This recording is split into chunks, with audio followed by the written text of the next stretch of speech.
Bismillahirrahmanirrahim. Assalamu alaikum everyone. I hope all of you are fine and good. Okay kids, this is time to study now. This is going to be your maths lesson. In this video there is an assignment for you on pattern. I hope you have watched my first video related to this topic, pattern. You know, pattern is a sequence of things which are repeated again and again. So here is an assignment for you. As you know that you have to draw the picture according to the pattern. And now I am going to solve one for you. Let's do it.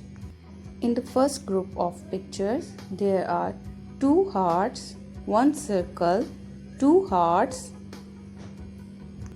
Guess what will be the next one? Circle. Yes, you are right. It will be a circle. Now it's your turn and I hope that you will do it easily. Take care. Allah Hafiz.